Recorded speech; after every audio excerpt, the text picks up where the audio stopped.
الحمد لله نحمده ونستعينه ونستغفره ونعوذ بالله من شرور أنفسنا ومن سيئات أعمالنا من يهده الله فلا مضل له ومن يضلل فلا هادي له وأشهد أن لا إله إلا الله وحده لا شريك له وأشهد أن محمدا عبده ورسوله صلى الله عليه وعلى آله وأصحابه ومن تبعهم بإحسان إلى يوم الدين أما بعد.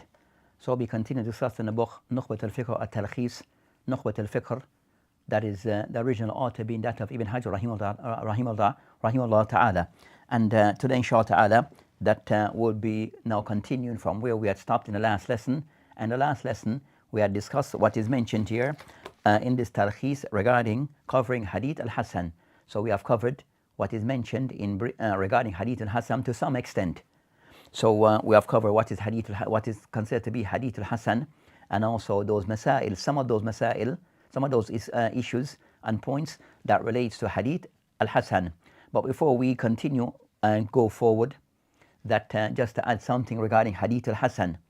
So in the bab of the ulama who have authored a book whose Masabi as-Sunnah by al-Baghawi, Masabi as-Sunnah by al-Baghawi, rahimahullah ta'ala, we authored this book, and he have put the hadith into two categories. So in this book of al-Baghawi, hadith are put into two categories. Hadith that relates to hadith that he deemed to be sahih, siha, and any hadith that found in Bukhari and Muslim, then they are put in that category as referred to as sahih. Any hadith that is mentioned from kutub as-Sunan al-Arba, Abu Dawud, Tirmidhi, Nasa'i, Ibn Majah, they are called Hasan or Hadith al-Hasan. So he can somewhat, that is something that he have mentioned, or something that he have organized his book and authored his book, where Hadith al-Sahih, if the hadith is found in Bukhari and Muslim. If the hadith is said to be Hasan, according to al-Baghawi, is because the hadith is found in one of those books of As-Sunan Arba, Abu Dawud, Tirmidhi, Nasa'i, Ibn Majah. Even though the ulama, they disagree on regarding concerning this matter, but this is how he laid out his book. This is how he laid out his book regarding judgment pass and hadith. So that's something to bear in mind. So even though every hadith, so not all the hadith that are said to be in Ashabu Sunan Arba, that is said to be Hasan. In the books of Abu Dawud, Tirmidhi, Nasa'i, Ibn Majah, Sunan Arba, the four books of the Sunan, within them, and most of the hadith in them are hadith which is Maqbul, Sahih or Hasan, but also you find hadith which is Daif, and even some extent in some of those books, Hadith al-Mawdu'. So overall, vast majority of the books in Ashabu Sunan al-Arba, they are authentic by way of either being Sahih or by way are those which are Hasan, but also there's hadith in all those books that are graded as Daif. So even though al-Baghawi, rahimahullah ta'ala, that have put regarding a hadith of Ashabu Sunan Arba, they are Hasan, that as was mentioned, of the ulama who somewhat have disagreed, but that's how he have categorized and authored this book. So in continuing on this discussion regarding Tarkhis Nukhbatul Fikr, and also which is the original book Nukhbatul Fikr by Ibn Hajar alayhi rahmatullah ta'ala, that he mentioned the next of those discussion, he mentioned Ziyadat Al-Thiqah. Ziyadat Al-Thiqat. So the next of the discussion that will be covered in Mustalah, in this book, Ilm al-Hadith, is matter relating to, as they refer to as, Ziyadat al-Thiqat. Ziyadat or Ziyadat al-Thiqah, things that have been added by a person who's thiqah. So what is said regarding this discussion between the ulama of Hadith. So the author here that have made this talqis, or this talqid, they mention, لما تبين المصنف ما يتعلق بتعريف حديث الصحيح والحسن. So after the author, Ibn Hajar rahimahullah ta'ala, have ended the discussion, or what is said to be some of the discussion related to Hadith al-Sahih, and second Hadith al-Hasan, that are said to be Hadith Maqbul, Hadith that are acceptable. Then they mention, انتقل إلى كلام على مسألة مهما جدا ألا وهي مسألة زيادة الثقات. So after you have ended the discussion regarding Hadith al-Sahih, Hadith al-Hasan, what are said to be Hadith al-Maqbul, then he goes to a next discussion. He mentioned مهم جدا, a matter which is very important, that one have to give this its due attention and sometimes it is not. So this discussion require being given its due attention, but at times it is not given the attention that it is deserving, which you mentioned, that discussion regarding the masala, the issue regarding Ziyadat al-Thiqat. Ziyadat al-Thiqah, and we'll discuss concerning what is involved in this mention, masala, Ziyadat al-Thiqat, min aham masail ulum al-hadith. So to show the importance of this discussion, of studying this particular area in ilm al-hadith, he mentioned that the matter regarding Ziyadat al-Thiqat is a very important matter within the science of ilm al-hadith. Then he mentioned adaqquha, of those are very minute and precise regarding this particular matter. Then he mentioned az-ziyada taqa fi sanad wal matan, that ziyada, it occurs in both the matan and also it occurs in the chain. Then he mentioned wasurat az-ziyada fi sanad, then he mentioned that example where it mentioned in the isnad that it may occur and yarwi thiqat hadithan mawqufan, that some thiqat may, in the isnad, example of isnad, that a thiqah may narrate hadith which is said to be, he mentioned here mawquf, that goes back to sahabi. وَيَأْتِي أَحَدُهُمْ, then others, one of them also have mentioned this hadith, فَيَجْعَلَهُ مَرْفُوهًا, where one other narrator have mentioned it, one of the narrators have made this hadith marfu, going back to the Prophet ﷺ. So some attribute the hadith to a sahabi, this particular hadith, while the same hadith, some attribute it back to the Prophet ﷺ. So that's concerning that it occurs regarding sanad. Some say it is marfu and some say it is mawquf, but it's the same hadith. Some attribute to the Prophet ﷺ and some attribute this to a sahabi. أو يرونه مرسلا ويأتي فيسله, where some narrate the hadith as it is mursal, with not a complete chain, and some narrate the hadith with a complete chain, a connected chain. So those are things that relate to the isnad. Then he went on to mention Ziyad al-Rawi, then he mentioned matters regarding this matter. Then Ziyad al-Rawi الذي من طبقة الحديث الصحيح أو حسن مقبولة, where the concern the person who is the narrator who is said to be of that category, that his hadith is acceptable, of the level of Hasan, or the hadith of his level of hadith of Sahih. Then I mentioned that in the Al-Hafiz, according to Hafiz, bishartain, that according to that, two conditions to be looked into. Ala taqa munafa or munafiya, that there's nothing that contradicts, and we'll discuss that matter. Alla yakuna mukhalafa al-awthaq, and also it does not contradict others who are said to be more credible than he is. More credible, more thiqah, awthaq minhu, that is said to be more reliable than he is. So that's concerned and discussed in the mention as surah, different cases. So with this matter, that in this talkhis, that is more so to discuss the matter regarding hadith Ziyadat al-Thiqat, or masala Ziyadat al-Thiqat. So inshallah ta'ala, we'll now go into this matter and have a little more discussion on this important topic. So on this topic, the first of those things is discussing what is meant by Ziyadat al-Thiqat, or sometimes referred to Ziyadat al-Thiqat or Ziyadat al-Thiqat. On this matter, I mentioned the definition linguistically first of the word ziyada, and second the word thiqah or thiqat. What is meant linguistically by these two words, ziyada and the second word at-thiqat.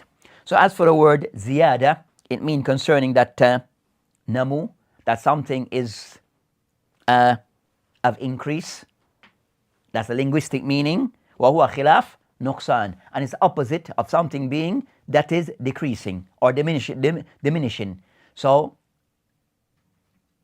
ziyada, something increasing, not decreasing, is something. So that's concerning the meaning linguistically of the word ziyada.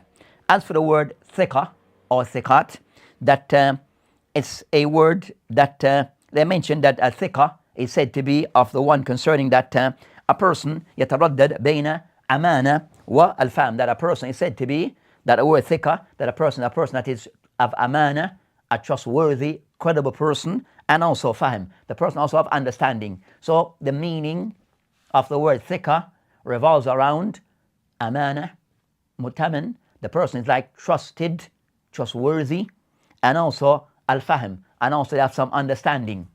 So that's the meaning when the word thiqah goes back to those matters. The person is somewhat is trustworthy. They mention thiqah as how it is used. They mention jama' التي يعتمد عليها في أقوال وأفعال. So thiqah is when it is said that a group that they are said to be reliable as to things that they say and things that they do. So a person like is trusted regarding what is said or things that they carry out, things that they do. That's a person said to be thiqah. That's the linguistic meaning. A person is said to be reliable, credible regarding the things that he may utter or the things that he says or the things that he does. That's thiqah. Linguistically, that a person is that in that area, he can be relied upon regarding his speech, and also he can be relied upon regarding his actions or things that he does. As for thiqah in the al-muhaddithin, as for the word thiqah, as it is used and understood within amongst the ulama of hadith, that they mention as thiqah, they mention that in summary, in a nutshell, that the word thiqah is discussed in the area amongst the muhaddithin regarding jarh wa ta'dil. Thiqah is used amongst the ulama regarding jarh wa ta'dil, and also it is of the condition for hadith to be considered to be sahih or hasan, maqbool, then of the criteria that narrators have to be of a certain standard, of a certain degree. And of that degree that I mentioned, the person that said a thiqah, they mention huwa ad-dabit. A person said to be thiqah, with the ulama of hadith, a person who is said to be, that can be described as a person who have dabt wal adala, that a person is said to have good memory, and also the person is said to be credible. So the person who combines between both those two descriptions of credibility and also accuracy in his memory, then he is referred to as thiqah. He is referred to as thiqah amongst the ulama of hadith. So they mention قد أجمع جماهير أئمة الحديث والفقه على أنه يشترط. So also with this that the ulama of hadith and the fuqaha, that they all agree regarding that أنه يشترط في من, that it is of the condition for a person being thiqah, credible and good memory, is of the condition that a narrator have to fulfill for his hadith to be deemed credible. Hadith meaning narration going back to the Prophet ﷺ. So any hadith that is being narrated upon the Prophet ﷺ, hadith nabawiyah, that of the criteria for the narrator is that they have to fulfill the criteria of being thiqah, meaning he is credible in the area of his credibility as a person and his deen, and also trustworthy regarding this matter of his deen and his conduct and behavior, and also he has to be one that is precise in his memory, good memory. That's concerned a person said to be thiqah. And as we have mentioned, that the word the thiqah of those on different degrees, a level of sahih and a level of hasan, but overall he said to be of those that his narration can be accepted. That's concerning At-Thiqah, and to be discussed further again in the bab of jarh wa ta'dil. The next of the discussion regarding Ziyadatul Thiqah, so understand what is meant by Ziyadatul Thiqat linguistically. Now as for what is meant, so Thiqah istilahan, it means that person combined between ad-dabt wal adala, according to the ulama of hadith and the fuqaha. As for the meaning of Ziyadatul Thiqat with the ulama of hadith as a science within this science and a topic, they mention regarding concerning that you have various definitions that are given, several definitions that are given. So you have Al-Hakim and Naysaburi, that he gave a definition where he mentioned in his definition Ma'rifatu Ziyadat Al-Fadh Fiqhiyya في أحاديث ينفرد بزيادة راو واحد. So that's the definition by Hakim.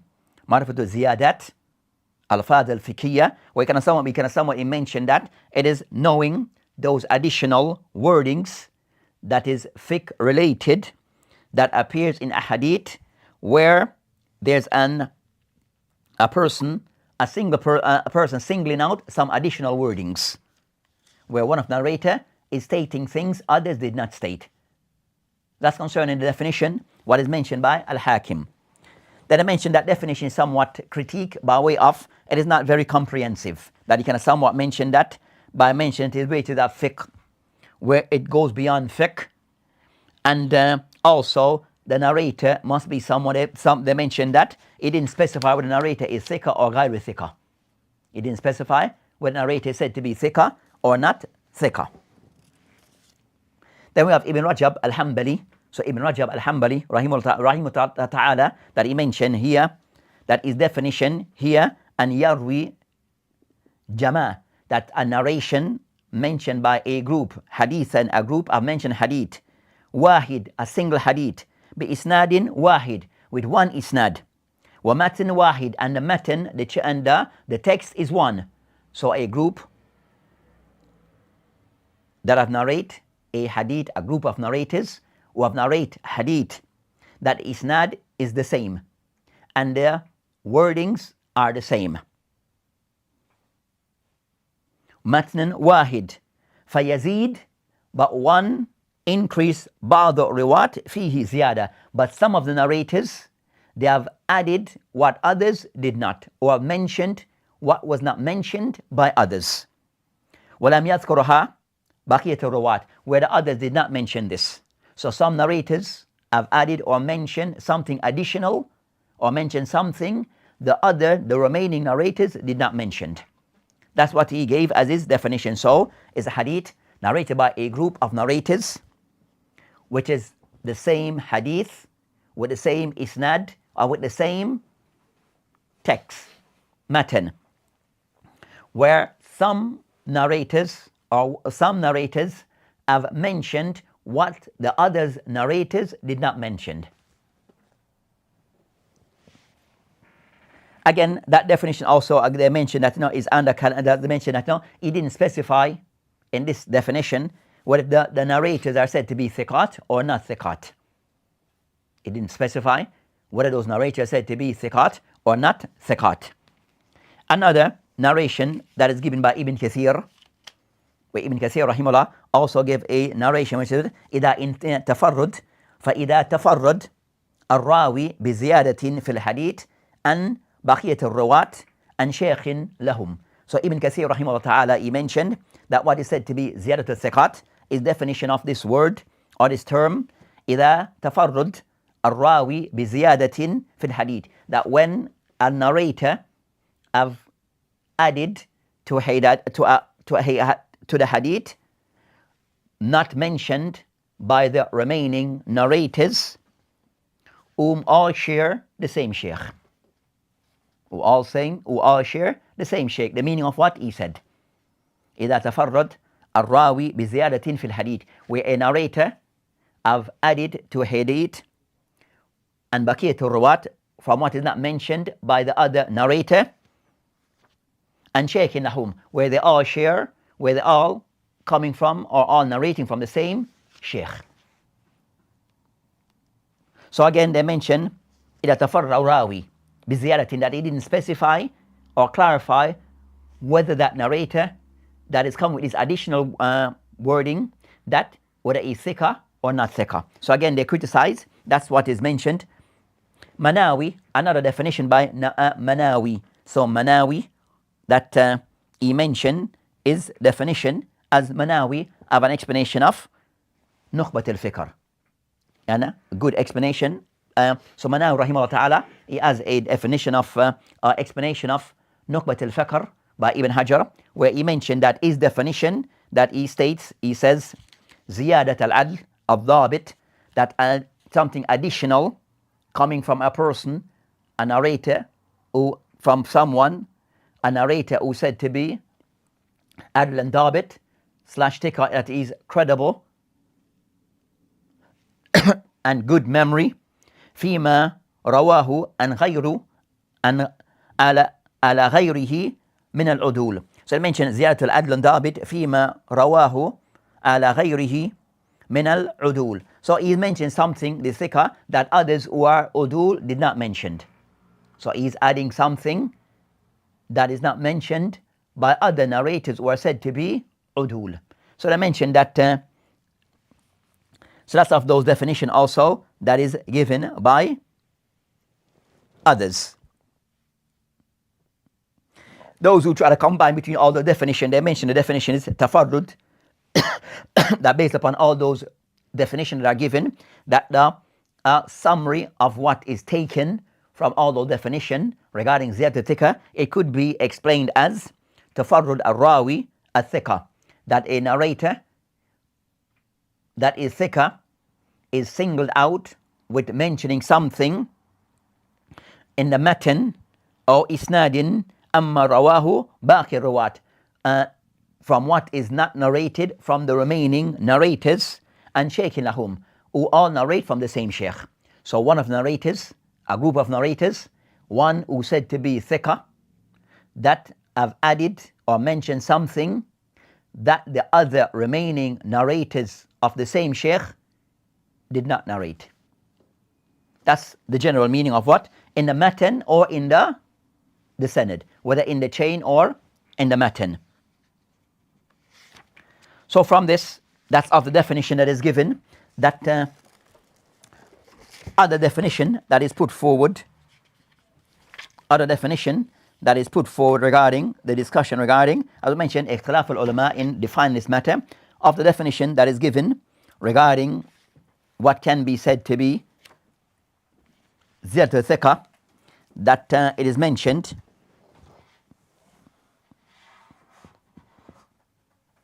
فيزيد, to increase rawi, فيزيد الراوي أو بعض الرواة, so an additional thing that is mentioned by one narrator or more than one. At-Thiqat, and they are said to be thiqat, reliable, trustworthy, and of good memory. زيادة لم يذكرها بقية الرواة, so he mentioned something not mentioned by the other remaining thiqat. في الحديث, in a hadith, رواه بإسناد واحد, all narrate from the same isnad, and shaykhin lahum, from the same sheikh. So again, that's concerning of the different definitions that are given, and you find that a Sheikh Ibrahim al-Lahm also have a definition. So you have different definitions are given regarding Ziyad al-Thiqat, even though we mentioned all these definitions, that as we mentioned, that all these definitions, that it revolves around, as mentioned, that a narrator who's thiqah or others, more than one, who narrate the same hadith on the same matan, with the same isnad, going back to the same sahabi. Some of those narrators have added to the isnad, the chain, or to the matan, that which was not mentioned by the remaining narrators, all going back to the same sheikh. So I would say this matter may be a bit complicated, but Ziyad al-Thiqah is where a narrator who is said to be thiqah add in the hadith by way of the isnad, or with isnad the chain, or the matan, the text of hadith, what the other remaining narrators of his colleagues, all going back to the same sheikh, he added things that they did not mention. That is Ziyad al-Thiqat. So that's concerning the discussion where, again, that one or a few narrators amongst a group of narrators narrating the same hadith with the same isnad, the same chain, with the same matan, going back to the same sahabi, where a few have added a word or a sentence that the other remaining narrators, his colleagues, did not narrate. That is Ziyadat Al-Thiqat. As for this Ziyadat Al-Thiqat, that's what is meant. So they mentioned there are certain conditions regarding this matter. So when said that this hadith, that the condition that goes with it is that in this case of Ziyadat Al-Thiqat,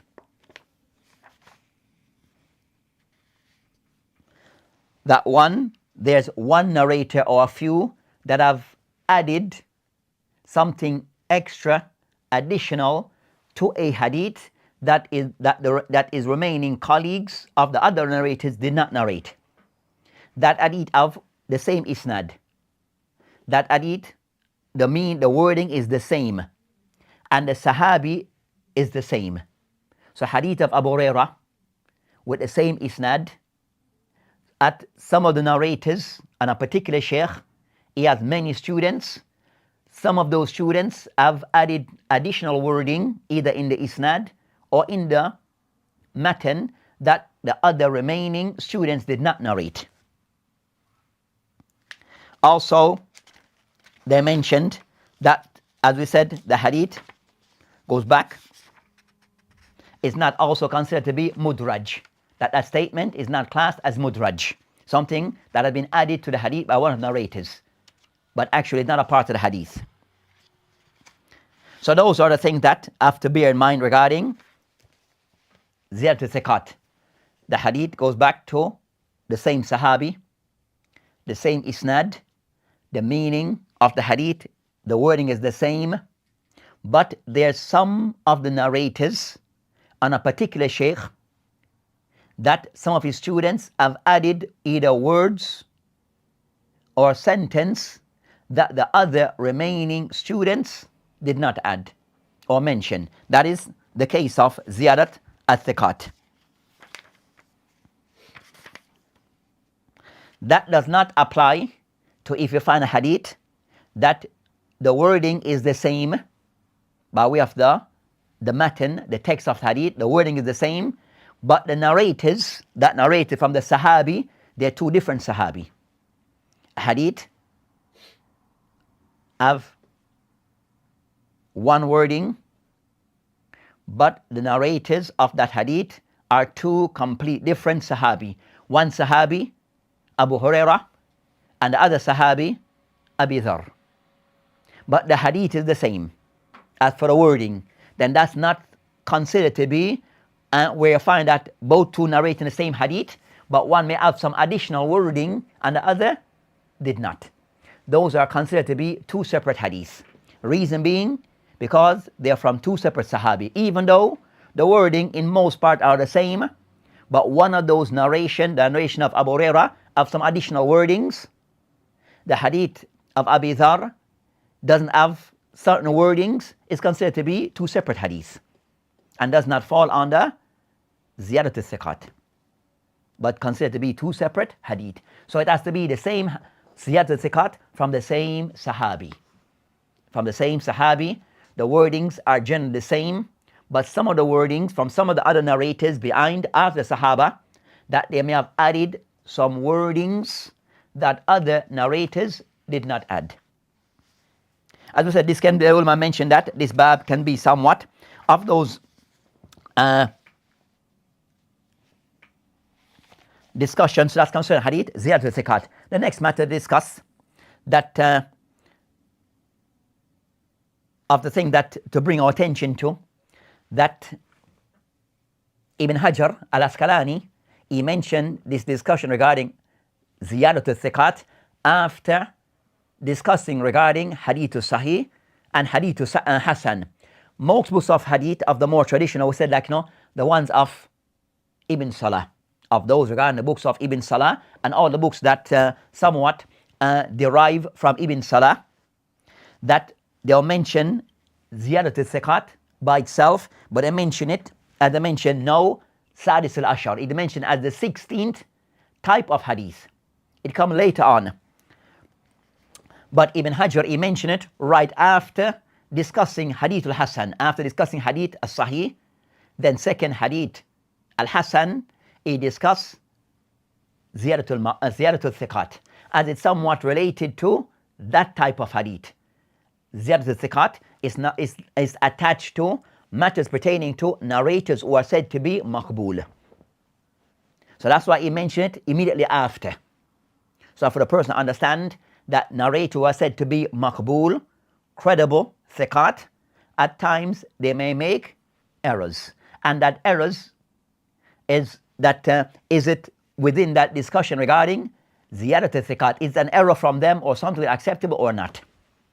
So he wants to know this ziyada, this increase, additional wording in a hadith by one who said to be thiqah, is it acceptable or not? Is it maqbool? This narration considered to be, it is accepted or not, an accepted narration from them. So he mentioned immediately after, not later on, as the practice of Ibn Salah in his book of Anwa or Marfatu Anwa Ilm al-Hadith. So that change. So the next of those things that are discussed regarding Ziyad al-Thiqat, where it occurs in a hadith. At what? So it can occur in a hadith, in the matan, and also in the isnad. So Ziyad al-Thiqat, where a narrator may add some wordings or add a name to the hadith, this can occur in the isnad, in the isnad, the chain, that one narrator may add an additional name to the isnad, where the other narrator did not mention that name. And also it can occur in the matan of the hadith, where one of the narrator, he added some additional word to the matan, and this word is attributed to the Prophet ﷺ. So you may add additional words or wordings, sentence, words, and this is attributed to the Prophet ﷺ. So that's when it comes in, so it occurs in the matan, and also ziyada in the matan, and also ziyada in the isnad.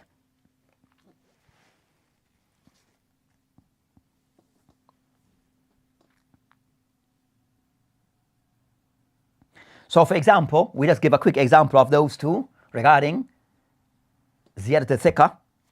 It is mentioned, Rawahu Sufyan ibn Uyayna. Sufyan ibn Uyayna قال عن عمر ibn Dinar عن أوسجة عن Ibn Abbas. And a rajul, at a person died in time of the Prophet ﷺ, and he did not leave any one to inherit from him, then al-hadith, except for a servant where he told that he released him, and he was released upon the death of his master. But it mentioned that the hadith, it mentioned that the shahid for us, that it mentioned that Sufyan ibn Uyayna and Amr ibn Dinar and Awsaja and Ibn Abbas. That's al-hadith, and it goes back to mention Ibn Abbas. And then Ibn Abbas mentioned what occurred during the time of that person died, during the time of the Prophet ﷺ. The second, it mentioned hadith Rawahu Hamad ibn Zayd and Amr ibn Dinar and Awsaja Mursalan upon the Prophet ﷺ without mentioning Ibn Abbas. So one narration of Sufyan ibn Uyayna, it has mentioned Ibn Abbas is mentioned, but the narration of Hamad ibn Zayd, there's a mention of Hamad ibn Zayd, he mentioned an Amr ibn Dinar and Awshaja, and without mentioning Ibn Abbas. So in this case, one narrator, he mentioned Ibn Abbas, and others does not mention Ibn Abbas. Others does not mention Ibn Abbas. So you have those cases like this. So which is correct? The narration with Ibn Abbas or the narration without Ibn Abbas?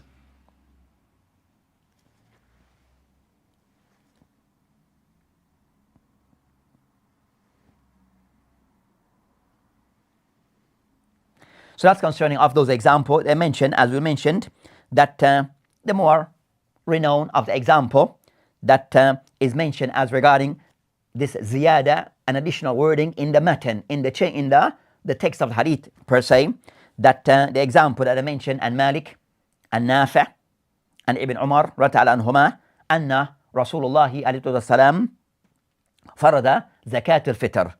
That the Prophet ﷺ, in this hadith of Ibn Umar, that he mentioned, the Messenger of Allah subhanahu wa ta'ala, that he made compulsory zakatul fitr.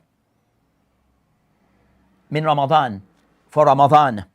Ala, upon, kullu, upon every hur, wa abd, upon every free person and non-free person. Dhakar or untha, male or female. Then it mentioned, min al-muslimin. Min al-muslimin, from amongst the Muslim.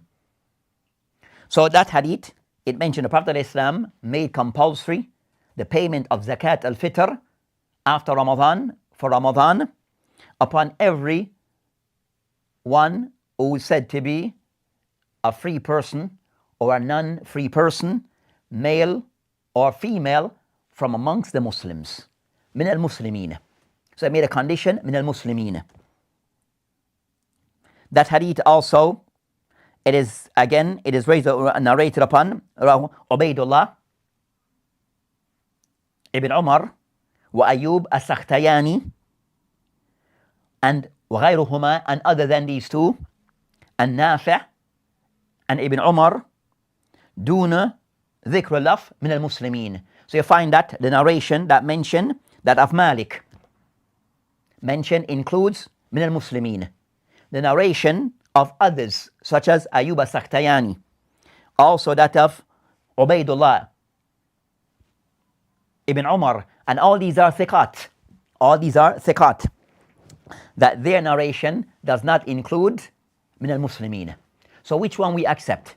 We accept all and see that the word min al-muslimin, that the fact that Malik is one who said to be thiqah, then we accept it, even though his other colleagues, narrators of his level, did not mention min al-muslimin.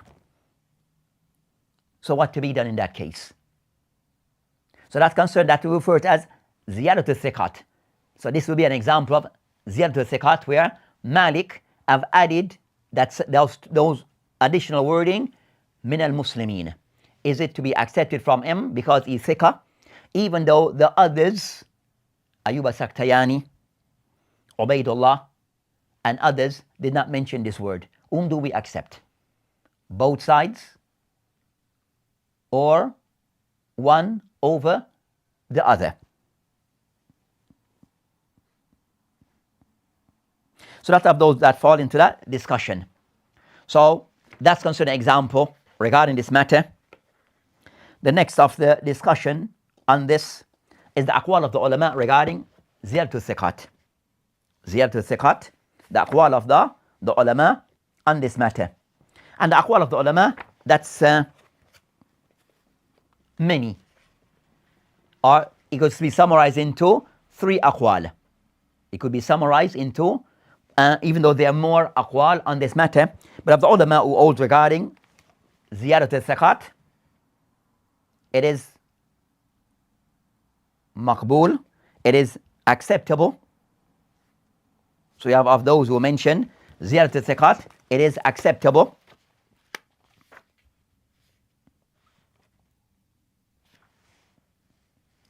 So of the aqwal, I mentioned that Ziyadat al-Thiqat, maqboola,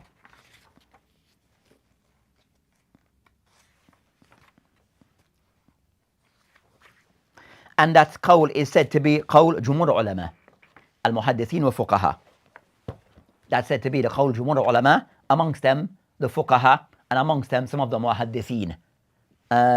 Especially concerning the ulama of hadith of latter time, not of the early ones. So of the ulama who hold that Ziyadat al-Thiqah, it is something which is acceptable.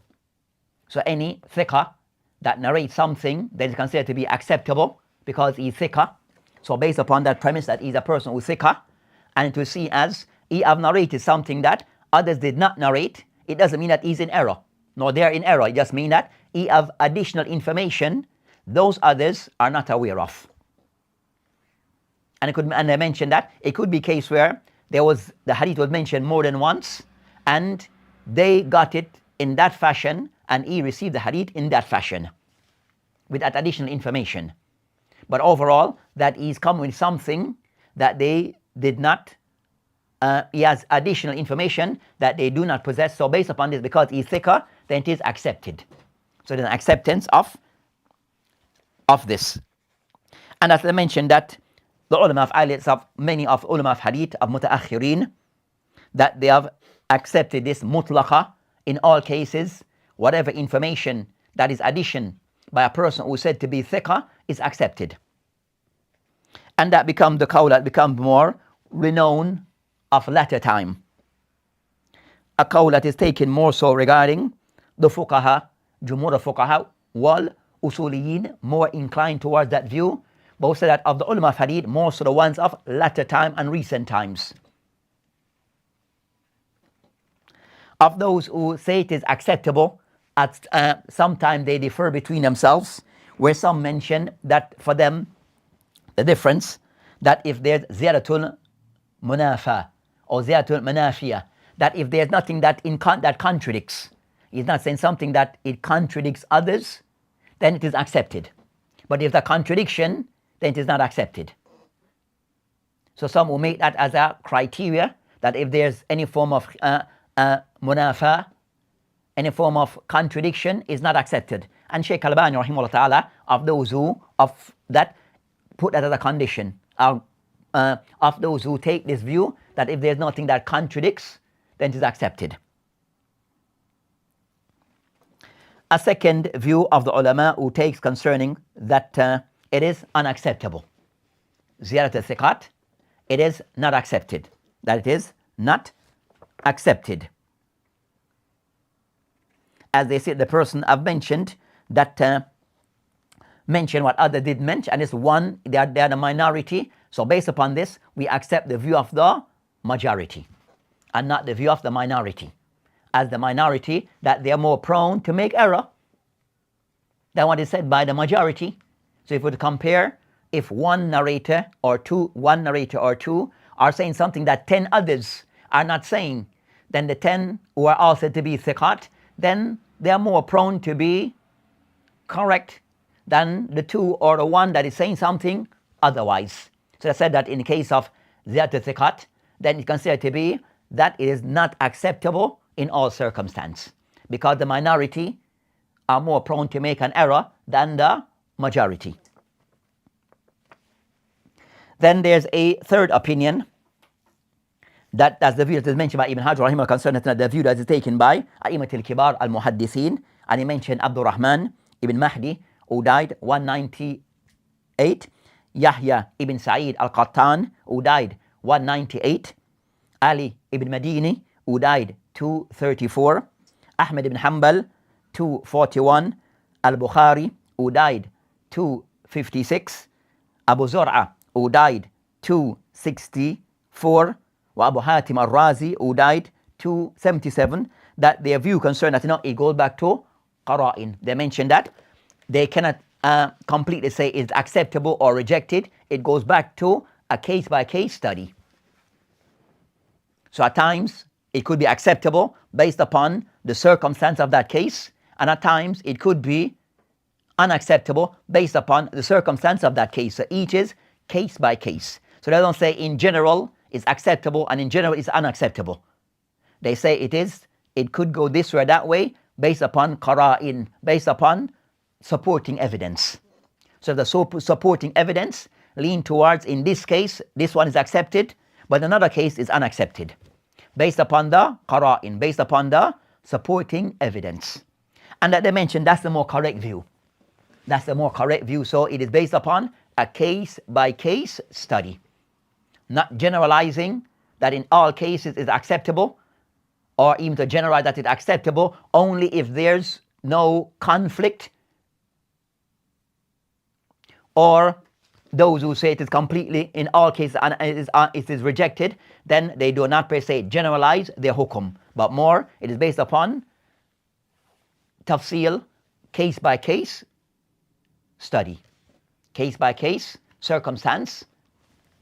And some will mention that, so you have other things they mentioned, is that ta'addud al-qissa or waqi', that sometimes if the case, there's many, or this particular case it have occurred more than one time it have occurred, then that's why some add and some decrease. Then some will put those things. But as for A'immat al-Kibar, al-Muhaddithin, Yahya ibn Ma'in, Abdul Rahman ibn Mahdi, Ali ibn Madini, Ahmad ibn Hanbal, Bukhari, Abu Zurha al-Razi, Abu Hatim al-Razi, and others, that they take the line that is a case-by-case circumstance. At times, based upon qara'in, based upon the supporting evidence. So at times, Ziyadat al-Thiqah, maqbool. And at times, Ziyadat al-Thiqah is not maqbool. Da'if. Based upon the circumstance. So that's concerning the more correct of the view of the ulama, and also others that Ibn Hajar I've mentioned regarding the view of An-Nasa'i, Ad-Daraqutni, who that they take this approach. I would say now that the more widespread view, that in latter times, that is to generalize that Ziyadat al-Thiqat maqboola, and some may add illa fi hal munafat or manafiya, that there's things that are seen to be contradicting. So the narration, there's no seem to be, you cannot, what's that, munafa, they mentioned you cannot combine or harmonize between that narration. Because what both are saying, are mentioning, it cannot be harmonized. So they mentioned in that case, if it cannot be harmonized, then it is, if it can be harmonized, then it is accepted. So that's concerning the view of the ulama on that matter, and the correct view, as we had stated, the view of the A'immat al-Kibar, Muhaddithin, and Nuqad, Awa'il, and we have mentioned their name, and as mentioned by Ibn Hajar rahimahullah ta'ala. At times that this type of hadith, Ziyadat al-Thiqat, that also it could fall into different other areas of ilm al-hadith, or matter that relates to hadith could fall in the area regarding concerning at times, as I mentioned, ta'arud al-wasf wal-irsal, where Ziyadat al-Thiqat, it could be in the area also, it could fall into other areas of hadith. Of Ziyadat al-Thiqat, where al-wasf, ta'arud al-wasf wal-irsal, where one person saying the hadith is muttasil, going back to the Prophet ﷺ with a complete chain, and others say no, it is mursal. The hadith of is a broken chain. Or it could be al-raf wal al-waqf, where some say the hadith goes back to the Prophet ﷺ, some say no, it doesn't go back to the Prophet ﷺ. It's the same as the Sahabi, some say no, the same as the Prophet ﷺ.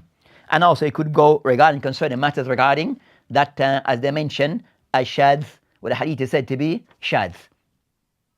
So it can fall into or ilal, where those who are thiqat, did they actually made an error?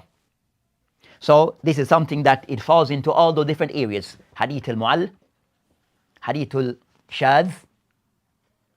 So that matter, this matter it has to be given its full attention, because it can decide al hadith being authentic or not, or a portion of hadith being not said to be authentic. So because I said this discussion can be very long, that of the ulama who somewhat give some attention to this, Abu Dawud and Nasa'i in their works. So Abu Dawud as-Sajistani's book As-Sunan, that at times will mention of these things regarding these differences regarding Ziyadat al-Thiqat. He will not mention that, he will mention that one narrator might, that he might highlight these things and make mention of these things. And also An-Nasa'i in his book more so Al-Kubra. As for works on this, to try to keep it short, there's a work that is of contemporary, that one of the Mashaykh that have some research works and works in Ilm al-Hadith, that they mentioned this book that is called Az-Ziyadat Ash-Shadha fi Hadith At-Thiqat. The book is in 2 volumes. The title of the book is Az-Ziyadat Ash-Shadha fi Hadith At-Thiqat.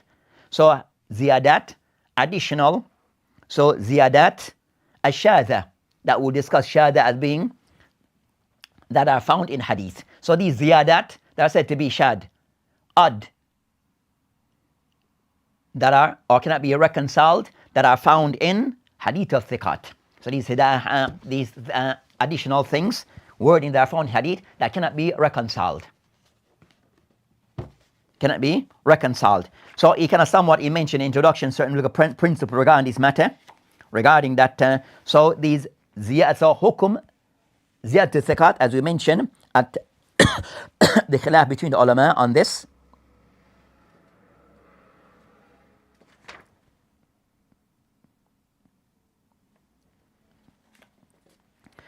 then how to know of Ziyad At-Thiqah, how the person how to be able can identify that there's additional things mentioned in the hadith by some, not by others. The only way for the person to come to that conclusion or to be aware of this, to have that awareness, then a person is there no other way. The person have to jam at-turuq. The person has to combine all the turuq, all the strands of the hadith, or all the ways of the hadith. So that single hadith of Abu Hurairah, you have to gather all the narrations around that hadith, all the isnad of that hadith, all the other isnad connecting that hadith, and also all the wordings of that hadith. For the person able can identify that there's something additional or missing. The only way, jam at-turuq, and also then make that comparison. So you have to gather all the narrations with all the wordings, then start to make that comparison. Then the person he will be aware of this.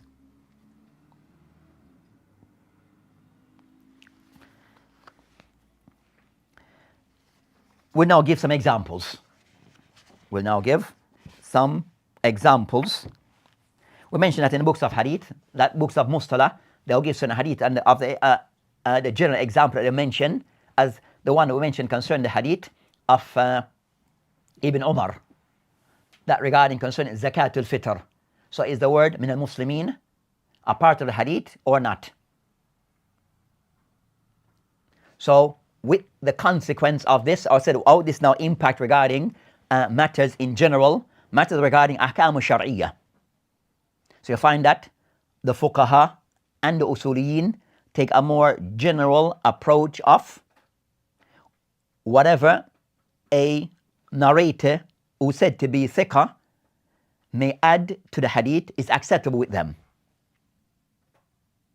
So anything that is mentioned that is additional by one who said to be thiqah, and thiqah mean the person that he could be thiqah or maqbool. So it's a narrator whose narration is accepted from the category of hadithul sahih or hadithul hasan. Whatever is mentioned additional in those hadith, the fuqaha will accept it, because they see it as ziyadat al-thiqat maqboola mutlaqan. So it may sometime I find that ruling may be passed based upon a wording that is an additional wording hadith that is classified amongst that hadith that said to be ziyada from a person who is thiqah. But is it authentic or not? Is it considered to be that it is that extra wording? Is it considered to be actually sahih or not, or daif? So ziyadat al-thiqah, of which it could be sahih, hasan, wa daif. A person who said to be thiqah, that extra wording or sentence that is added to the matan of the hadith, it could be at times considered to be sahih, maqbool, hasan, or it could be daif, even though coming from a person who is thiqah. Based on what said, each hadith being studied independently and based upon the qara'in, based upon the supporting evidence. So at times it could be acceptable and at times it could be rejected. So we'll go through this book, as we mentioned, this book, Az-Ziyadat Ash-Shadha fi Hadith At-Thiqat. And in many parts, I said these ziyadat that either sometimes they will be considered to be that and mathematics considered to be, which is said to be shadh, fall under shadh or hadith mu'al. So we'll give an example. We'll give maybe one or two examples. So in the hadith, in the Nasa'i, rahimahullah ta'ala, قال, we'll mention the isnad, but more so the matan. أخبرنا عتبة ibn Abdullah قال أنبأنا ابن مبارك عن سفيان عن جعفر ابن محمد عن أبيه عن جابر ابن عبد الله رضي الله عنه قال كان رسول الله عليه السلام يقول في خطبته, that the Prophet the Messenger of Allah he say in his khutbah, in Nukhbatul Hajar, he mentioned يحمد الله ويثنى عليه بما هو أهله ثم يقول, then he will praise Allah subhanahu wa ta'ala with that which is befitting to Allah subhanahu wa ta'ala. Then he'll mention for what is Allah subhanahu wa ta'ala is deserving, then he will mention ثم يقول, then he will say من يهده الله فلا مضل له, that the one who Allah subhanahu wa ta'ala guides, there is none that can misguide him. ومن يضلله فلا هادي له, and the one who Allah subhanahu wa ta'ala misguide, there is none that can put him aright.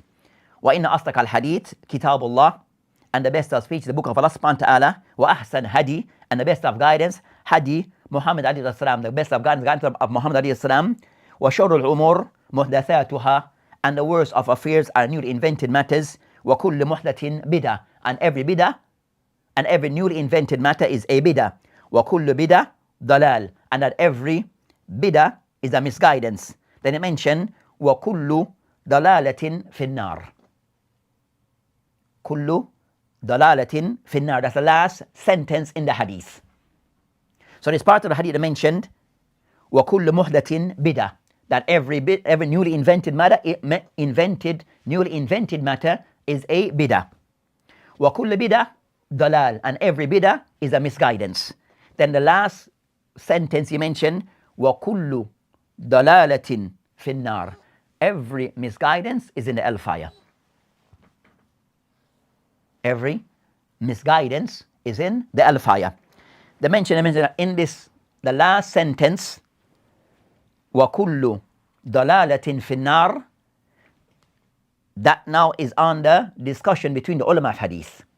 That particular sentence, كل ضلالة في النار, every misguidance is in the hellfire.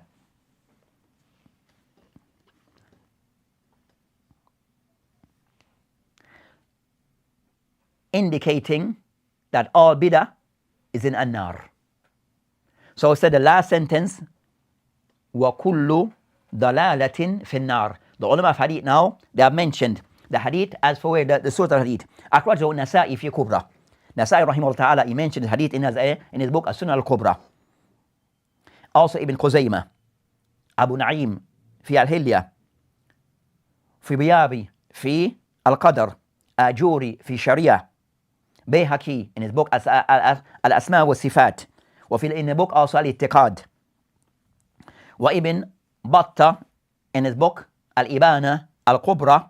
They mention kulluhum min turuq, all of them are from different turuq, from different that goes back to Abdullah ibn Mubarak al-Isnad bihi, of the hadith with Isnad. So the Isnad yadur awla Abdullah ibn Mubarak. كذلك قال Abdullah ibn Mubarak and Sufyan. So the narration of Abdullah, that with Sufyan, going back to Sufyan, it mentioned كل ضلالة في النار.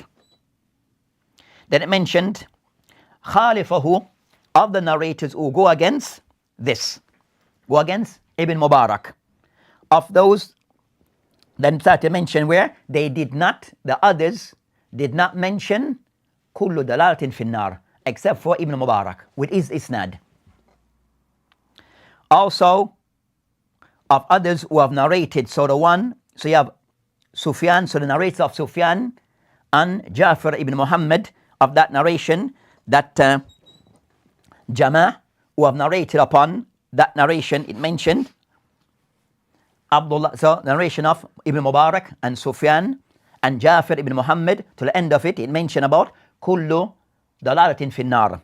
The other narration that goes back will narrate upon Jafar ibn Muhammad. Of those, they mention Abdul Wahhab ibn Majid al-Thaqafi, wa Sulaiman ibn Bilad, Abdul Aziz ibn Muhammad, Abu Damra, Anas ibn Iyad, Yahya, also Yahya ibn Sa'id al-Qattan, Mus'ab ibn Salam, Abdul Aziz ibn Mukhtar, Abu Musa, Ishaq ibn Musa al-Ansari, Wahib ibn Khalid, Yahya ibn Sulaim Ta'ifi. All of those, they said Ashara, over 10 other narrators, that when they narrate the hadith of Sufyan, that and they also added with them Sufyan, that all of them did not mention this part, kullu dalatin finnar, except for Sufyan al-Thawri. So they mentioned that So with this narration, there's some matter regarding that the narration of Ibn Mubarak and Sufyan is the only one that narrates this. All the narrators did not add this. And there's over 10 others. Over 10 others did not. So in this case, Abdul Mubarak, Imam, Sufyan al-Thawri, Imam, wa thiqah. But also those all others, Abdul Wahhab, Sulaiman ibn Bilad, all of Umar and the other 10 are all thiqat. So which one to accept? 10 to 1. 10 to 1. So Ibn Mubarak, that narration going back, that part of Ibn Mubarak, are we to accept this or the other parts, other 10 parts of the hadith? So they mentioned that in this regard concern this particular, I said all go back to the hadith, which is the hadith of Jabir. With that same isnad, with that same wording, except 10 did not say kullu dalalatin finnar, except the narration of Ibn Mubarak and Sufyan. So, which to accept?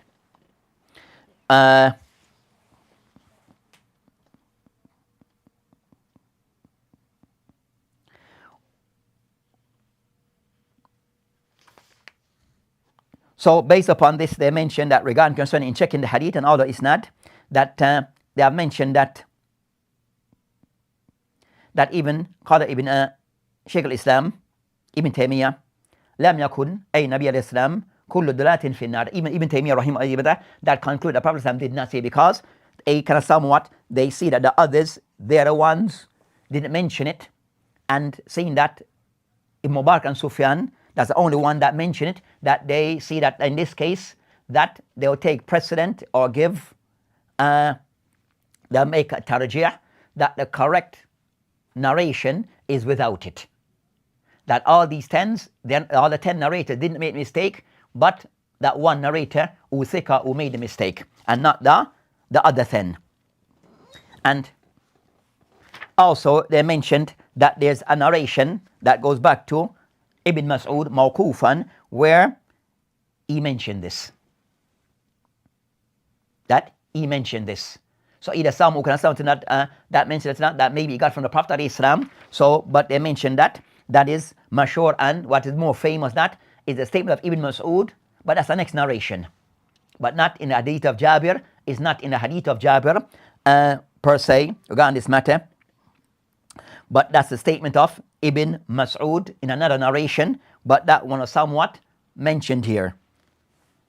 So they mentioned that of the ulama who concerned that the hadith of so they kind of come to the counter that the hadith here that Ibn Mubarak and Sufyan, which is Ibn Mubarak, that is not accepted. This is a Ziyad of At-Thiqah, and it is considered to be غير مقبول, as that was picked up from the narration of Ibn Mas'ud, contrary to this one of Jabir. So can somewhat pick up from Ibn Mas'ud, not that of Jabir, where Abdullah bin Mubarak made an error of taking the statement of Ibn Mas'ud, which have a narration of this, and applying it to the hadith of Jabir. So they mentioned from this, it showed that an error occurred by way of Ibn Mubarak, attributing added that was not really from the hadith, but from a different source, and put it on the next hadith. So based upon this, that ziyada is not considered to be sahih. Based upon that, it's considered to be da'if. So it is rejected.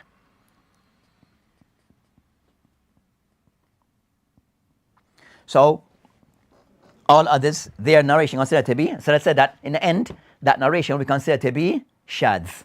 That extra wording, and shadh mean it is da'if. It's a category of something being da'if, but it's an error that was made from someone who's credible. That's concerned that matter. You have many hadiths who said this book is a very important book, where you have discussed this matter. I think to be studied, not in everything that is mentioned, you don't have to agree with it, but want to compare concerning, but is a source where a person can use to have an idea regarding this discussion of ziyadat al-thiqat and what the discussion and which hadith they occur.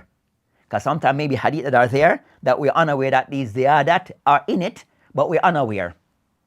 Where some may accept it and some may reject it. And sometimes they relate to matters regarding al-fiqh. Matters, and many of these regarding matters al-fiqhiyya. So even concerning the hadith of Mas'ala Jawabir regarding the socks also is mentioned in this matter. As of those hadith that are covered regarding concerning wiping over the socks and the likes. So this is a valuable book regarding give a person an insight and that discussion on this particular topic. That's a very important topic regarding Ziyadat al-Thiqat, where if the hadith is not considered to be thiqah, then it can still be said to be shadh, or not considered to be acceptable. It can be graded as shadh, which is a level of it being said to be weak. So that inshallah ta'ala will end this discussion. As we mentioned, that discussion can be a lot to take in, but we hopefully we gave some clarity. If not, Allah musta'an wa alayhi tuklan wa billahi ta'ala tawfiq wa hadi la sabil wal akhirah wa alhamdulillah. Assalamu alaikum wa rahmatullah wa barakatuh.